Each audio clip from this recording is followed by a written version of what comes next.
Is fat back? Well, it certainly seems like it is, and we're going to be talking about that today, the topic of fat, the topic of ketogenic diets, the topic of vegan keto on today's episode of the Alter Your Health podcast, your source of information and inspiration to promote the holistic transformation of your health and the health of our diet, health of our planet through diet and lifestyle. I'm your host, Dr. Benjamin Alter. I'm your co-host, Dr. Susanna Alter. And thanks for being with us today. And it's Valentine's Day. It's the day of love. So happy Valentine's Day to all you listeners out there. We're sending our love. And I feel like this is a great day to talk about the ketogenic diet because there is a little bit of tension, you may say, between different diet ideologies. There's a little bit of tension between the ketogenic diet and other maybe, plant-based diet eaters. And this conversation, our intention is for it to come from a loving place. And I know when I see all diet experts out there teaching what they know, it's coming from a loving place. So this conversation is not about saying, oh, all those people are wrong or they're bad people or whatever. This is just us showing up in our most loving, authentic way, sharing our wisdom to you. Thank you for that, Susanna. Man, thank you. I couldn't have said it better. And the bottom line is that we do really love talking about this sort of stuff, and what a great day to share our love in expressing our thoughts, our perspective, and hopefully coming from a rational, science-based, grounded approach when it comes to fat, high-fat diets, ketogenic diets, low-carb diets, all that whole world, which has become a huge thing, but it's not new. This is not a new trend, the high-fat diets go back, first of all, let's kind of like take a little history lesson when it comes to the ketogenic diet. It was really developed in the 1920s for the treatment of epilepsy. And it showed to be greatly successful in treating epilepsy, and that's a seizure disorder, specifically in children. But, as it was studied for some period of time, side effects were shown very, very rapidly. And we're going to talk about those a little bit later. And in more recent era, in the 1970s, Dr. Atkins developed the Atkins diet, which is a low carbohydrate diet. It's a higher protein diet. It's also high fat, but it didn't specifically narrow in on fat. So it didn't discriminate between fat and protein. It was just kind of low carb, high fat, and protein. And the ketogenic diet, in contrast, is high fat, moderate protein, and low carb. So what do we mean when we talk about high fat, moderate protein, low carb? Well, technically speaking, a ketogenic diet is at least 70% calories from fat, about 25% calories from protein, and 5% calories from carbohydrates. And that equates to about 25 grams worth of carbohydrates a day, which is extremely low carbohydrate diet if you ever do track macronutrients. And disclaimer, I've never tried a ketogenic diet. I don't really have an interest to, though part of me is intrigued to just kind of try it on and experience it firsthand. But have you? Well, you've done definitely a lower carb diet than I have, but never keto. I'd be honestly a little afraid to try keto. Yeah, I'll let you do that. Well, I think it's noteworthy to point out that a lot of symptoms are associated with getting into the state of ketosis, and this quote unquote keto flu that's associated with all these vague kind of ill feelings that people describe. And we'll just kind of outline a few of these, short-term side effects that are often coined like the keto flu. It's dizziness, drowsiness, and dysregulated blood sugar, stomach, digestive complaints, constipation or diarrhea, muscle cramps, headache, fatigue, irritability, sleep issues, bad breath, sugar cravings, which to me is like, duh, you know, and even heart palpitations, which could be a consequence of, you know, mineral imbalances, phytonutrient imbalances and deficiencies developing. So these kind of things, the body, let's just point out the fact that the body is absolutely incredible at adapting, adjusting to all sorts of stress, whether it's a high fat diet, whether it's toxicities in our world in any way, shape, or form. Our body is built to adapt. That's why we're here today. So we can give the body an extreme, you know, stressful situation such as a ketogenic diet, and the body will adapt and the body will be fine in a short period of time. But the literature continues to point out that long-term low carbohydrate diets are detrimental to health. And we're going to talk about why that is, and if that's universally true across the board, or if a vegan keto style diet could be more health promoting. So let's dive in. Let's dive in. Where do we dive in at? Well, do you want to talk about, I mean, we hear a lot of people bringing up the recent research in the ketogenic diet showing that cardiovascular health is improved on a ketogenic diet. These are some newer studies, some short-term studies. And let's talk a little bit about that, because also, when you look at the research, there's really, really solid evidence on a low-fat, high-carb, whole food, plant-based diet as being the one and only diet known to reverse atherosclerosis and reduce risk of heart attacks and heart disease in the future. So what's up with that? Why is there evidence for both diets supporting cardiovascular health? Well, I've done, you know, my fair share at digging through the research, and what I've gleaned through my dive through the nitty gritty is that a lot, you know, first of all, these studies are relatively small in size. They're looking at people who are in extreme states of obesity, metabolic syndrome, heart disease, you know, really high elevations in cholesterol and all these biomarkers that are risk factors for heart disease. And so when people are put on a restricted diet, they're going to be restricting processed foods. They're going to be restricting a lot of junk that would put them down a path that's like steeper towards their demise. So actually a ketogenic style diet, which is mostly real food based, you know, is a step in the right direction for these you know, groups of people that are studied in these smaller studies that look at, you know, usually it's like 3 to 6 months. Some studies are up to a couple of years, and that's where things tend to plateau and come back down slope. So yeah, you know, I think it all has to be taken in context. And when we take a totally standard American diet that's really high processed foods, high fat foods mixed with high carb foods, mixed with high animal protein food, and just caloric excess and total junk, then a ketogenic diet is a step in the right direction. And we're going to see improved biomarkers, which is demonstrated in a lot of these studies.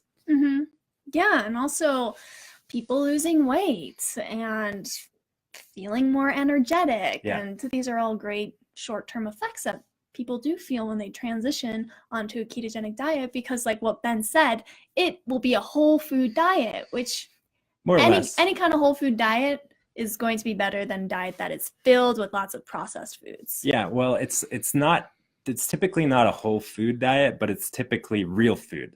Real food. Meaning, like, you know, most ketogenic diets, let's talk about ketogenic diet now. Like, what foods are people eating? Well, on an animal-based ketogenic diet, it's going to be a lot of animal fats, a lot of oils, a lot of butter, a lot of dairy and cream and these sort of things that are really the only way to get a diet that up to like 70-75% fat is to really focus in on these foods.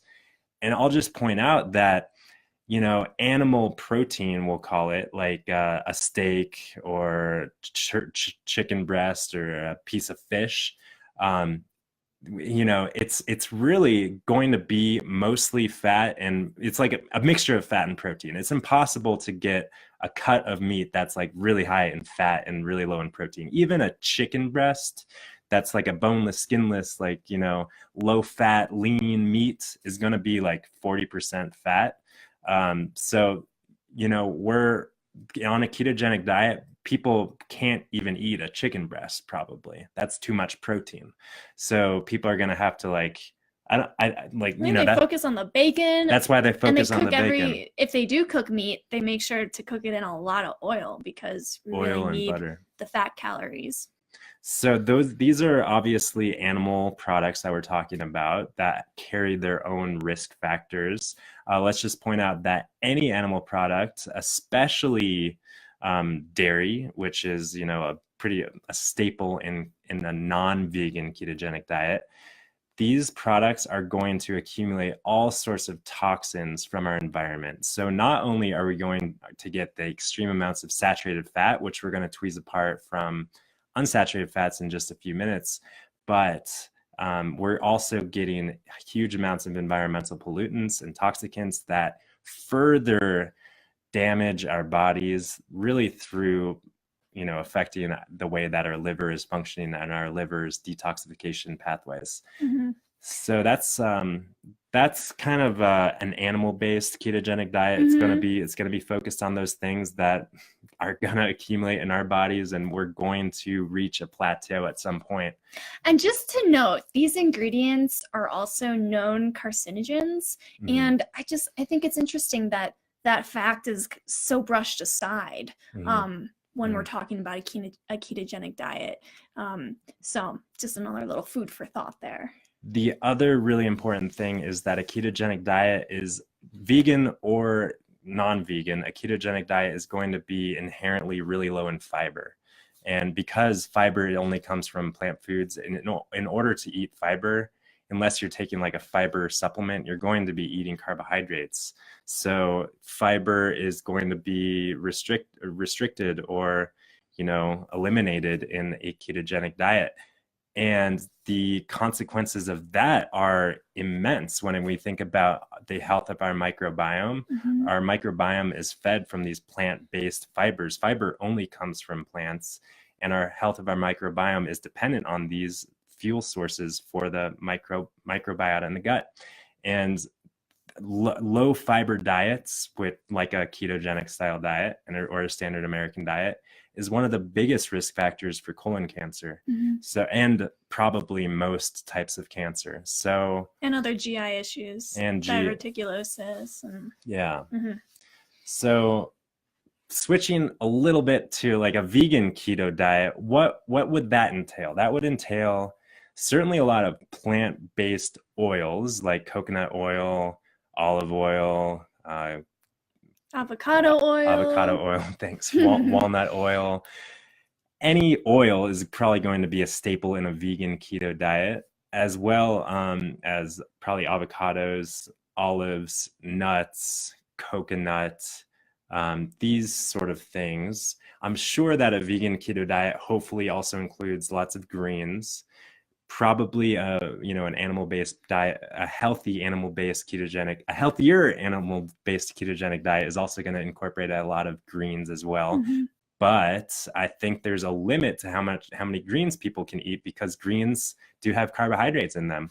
And in order to stay under those 25 grams, I don't know, I can't, I don't have my chronometer with me, but. And protein. Yeah.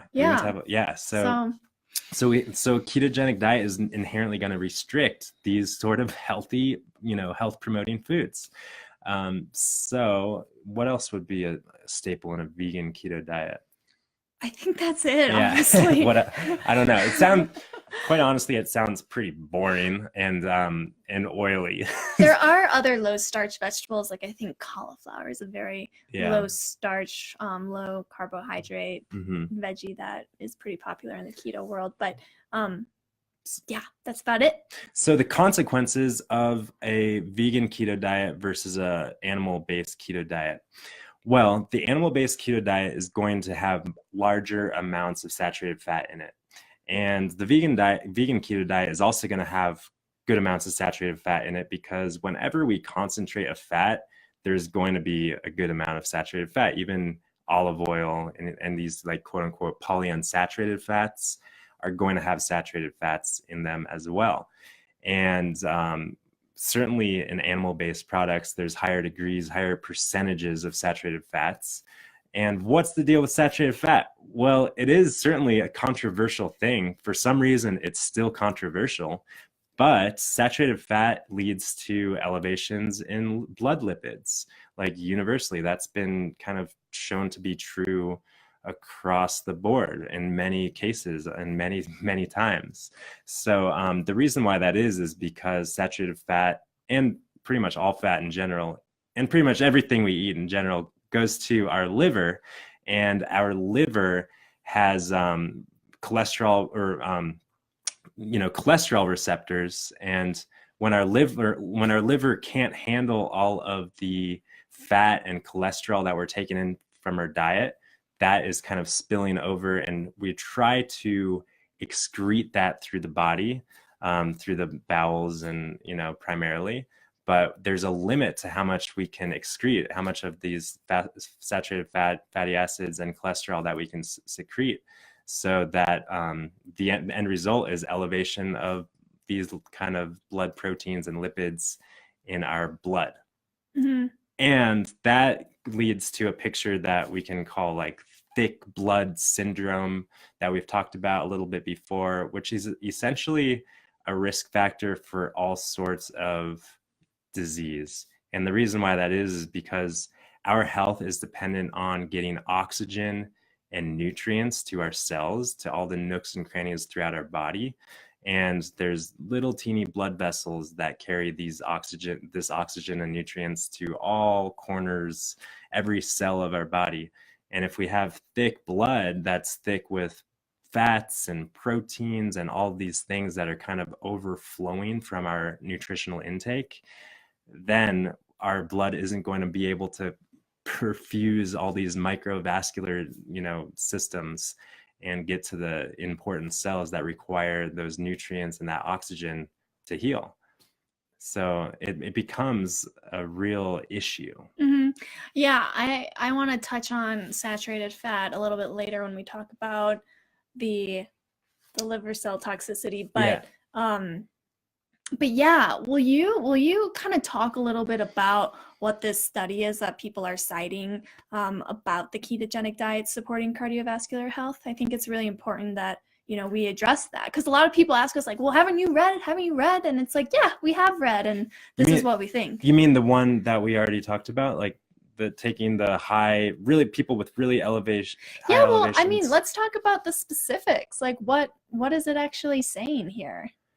Well, yeah, we've got this kind of, review, and it's saying that this is a meta-analysis, a systematic review of many different studies.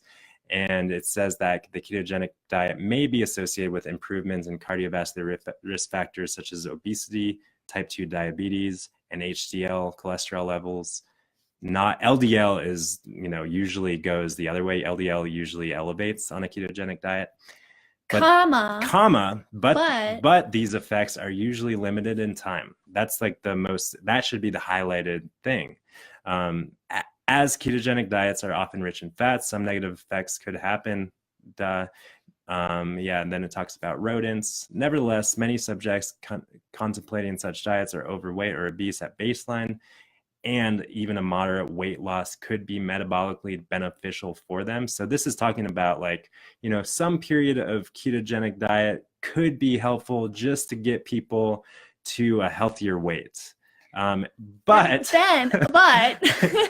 But However, however, it is mandatory to maintain body weight after weight loss, which is usually a major major problem. And that's because when people are on a ketogenic diet and they start eating normally again, they start introducing carbohydrates into their diet again, the weight's just going to come right back on again. Yeah. So first of all, the reason why people lose a lot of weight, and you see like all these dramatic, stories on a ketogenic diet, the first thing that we lose when it comes to body weight is our glycogen stores. We should have this storage form of glucose in our liver, which is used to maintain our blood glucose in our body. And when we restrict carbohydrates, that glycogen is burned up.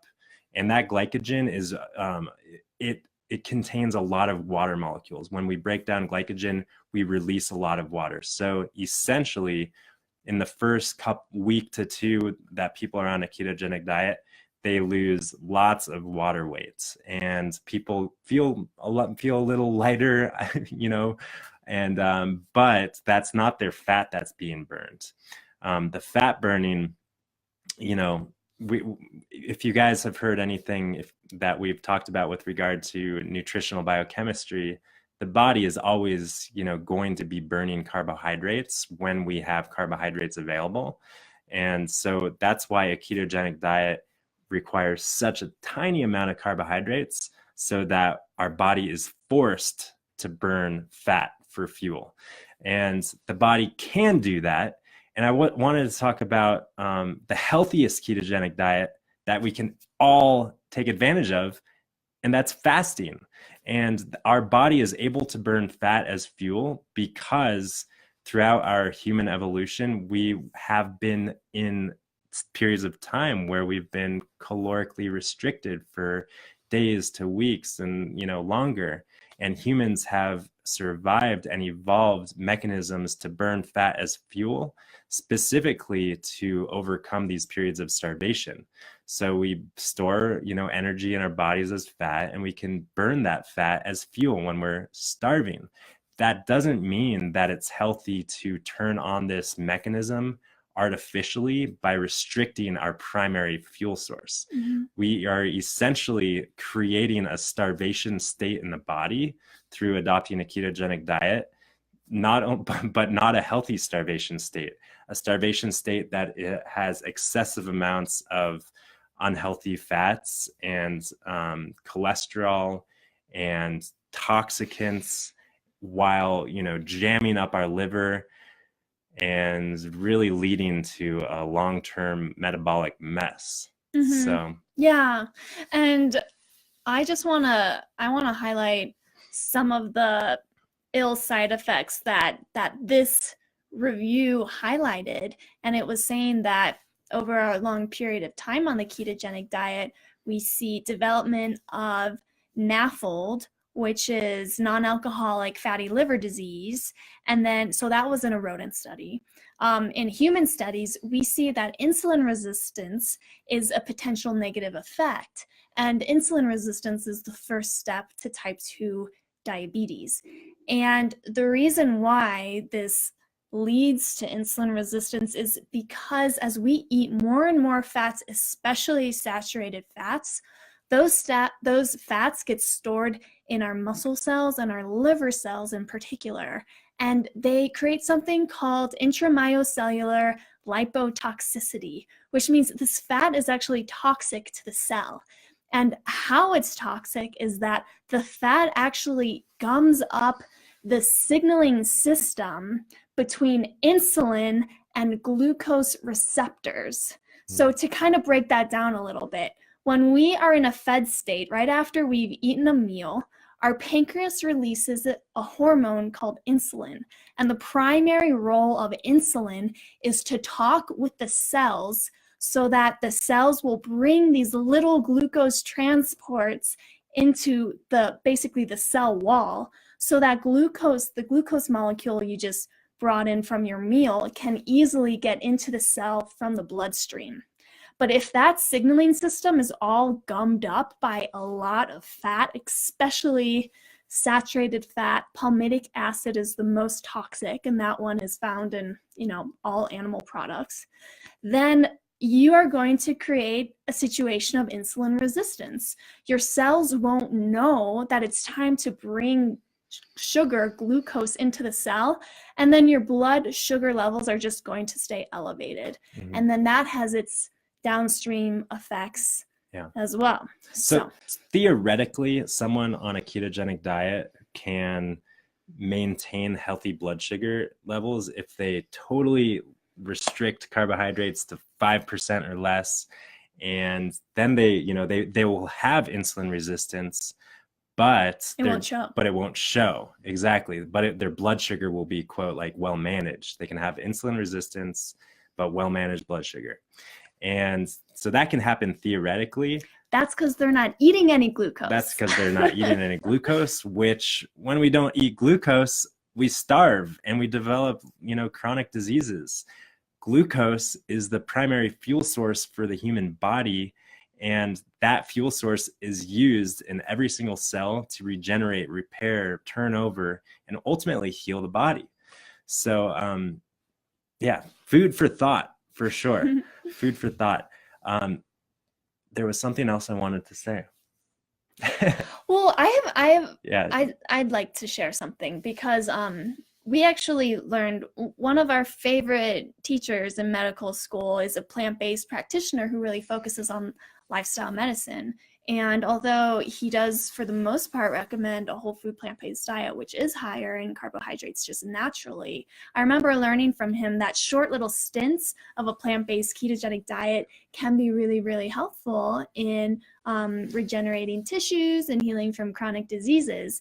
And the reason that is because of what Ben was saying. It's basically like mimicking a fast, but it's not as good as a fast because, like Ben said, we're bringing in all of this excess fat that actually kind of gums up a lot of our systems.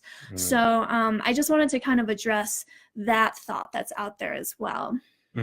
So we've kind of, touched upon a lot of potential longer term side effects of the ketogenic diet, but I wanted to just, highlight those again. The first and most common one is gallstones. Gallstones if you know what the gallbladder is and what the gallbladder does, you'll know that, well, that makes sense that you get gallstones when you eat a lot of fat, because the gallbladder is responsible for secreting the bile that's necessary for breaking down fats. And when the gallbladder is really worn out, by the way, the liver has to overcompensate for the gallbladder's action. And same is true if you don't have a gallbladder, then the liver has to work that much harder to secrete the bile and to do the work of the gallbladder. And when the liver is doing all that work, the liver doesn't have as much time, energy, resources, space to carry out all of the myriad of detoxification processes that the liver is also responsible for. So gallstones certainly happen. So does high cholesterol. Both, a lot of the ketogenic studies tout the high HDL, the good cholesterol, but that isn't necessarily a good thing, especially when it's accompanied with even higher elevations of LDL. So we don't want high elevations of any cholesterol. That we want lower cholesterol. And higher cholesterol in the body means that the liver is essentially overburdened for the reasons I just talked about, which leads to fatty liver disease, which is another common longer-term side effect of a ketogenic diet, which is clearly makes sense given the nature of what we're putting in our body and what our liver is trying to keep up with. And when the liver can no longer keep up with all of the things that it's called to do, the liver just stores all of this fat inside the liver. And the fat is also eventually stored in other parts of the body as well. But the liver is kind of the primary storehouse for a lot of excess fat that the body has. And then we talked about the cancer risk, and certainly colon cancer due to the decrease in fiber in the diet. But if we also consider the pollutants, environmental toxicants that we're taking in on this style of diet, we're also deficient in a lot of phytochemicals and nutrients that are required for proper metabolism and detoxification from these pollutants that we're exposed to. We are deficient in all sorts of minerals and vitamins potentially, because vitamins and minerals essentially come from fruits and vegetables. And the vitamins and minerals that we do get from animal products, they aren't as, they're not in the preferred state that the body, desires. And if you want to learn more about why sugar is actually great for preventing and healing cancer, fruit sugar, not white sugar, listen to the last podcast episode that Ben just posted. 72. And then we talked about insulin resistance and diabetes, another long-term side effect. Why that is because of the intracellular and intramyocellular lipids. And then cardiovascular disease and stiffened arteries. I mean, all these studies that show like a small decrease in some of these biomarkers, in the long run, we have increased risk because, once again, we don't have the level of antioxidants and phytochemicals that keep our vascular system healthy.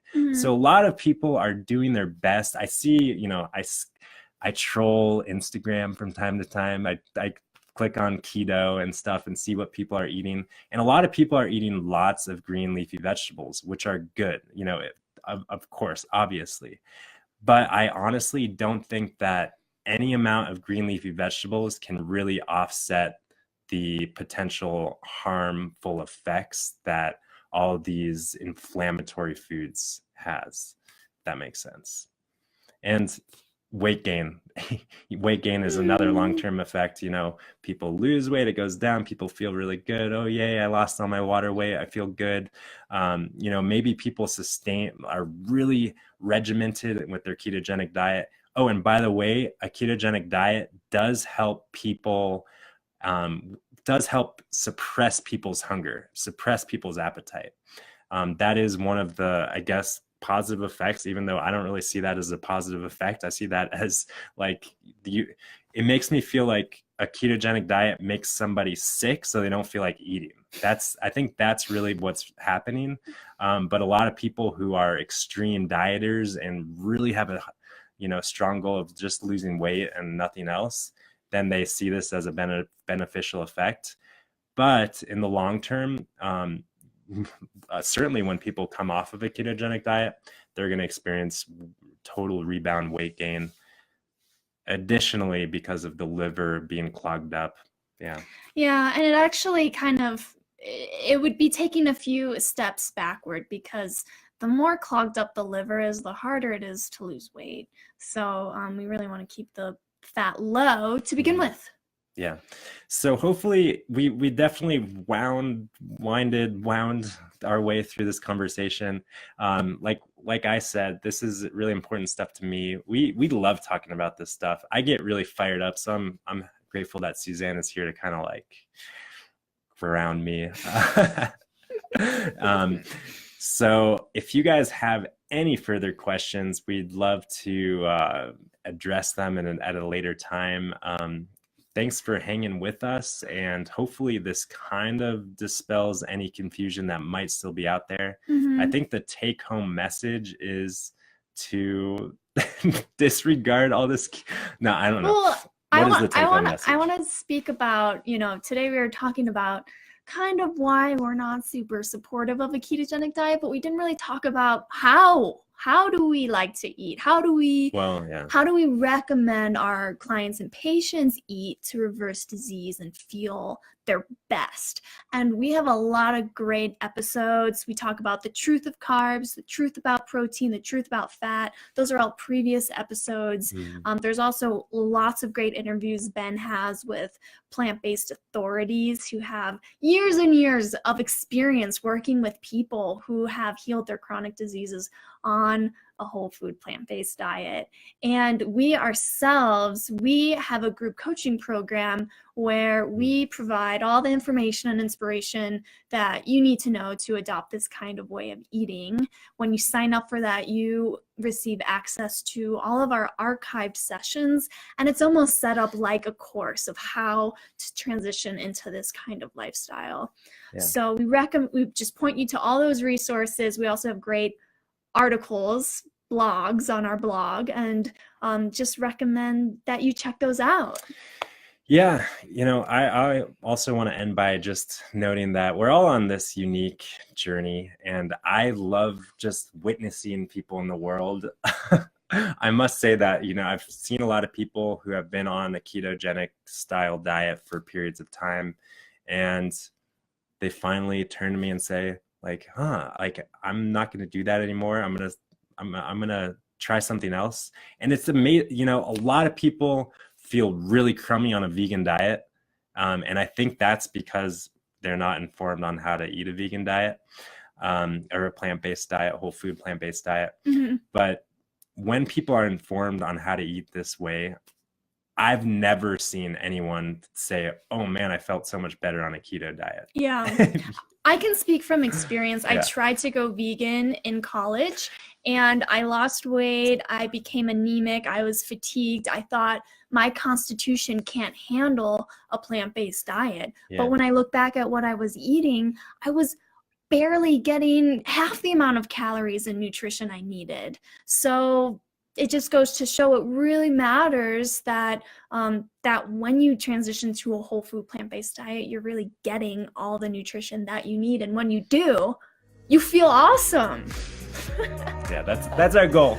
So we've gone super long today, but hopefully it's worth it. And as always, we so appreciate if you subscribe, rate, review, leave a comment, leave some feedback. Let us know what you think. Let us know what sort of nutritional program you're on and if it's working for you and if you learned anything from this conversation. And if you have any more questions about the group coaching program, you can certainly find more at www.alter.health, and a lot more resources there as well. Mm-hmm. So we love you all and hope you enjoy this love day. It is Valentine's Day, and we love you, and I love you, Susanna. I love you. And I love you. Peace and love, and until next time. Bye.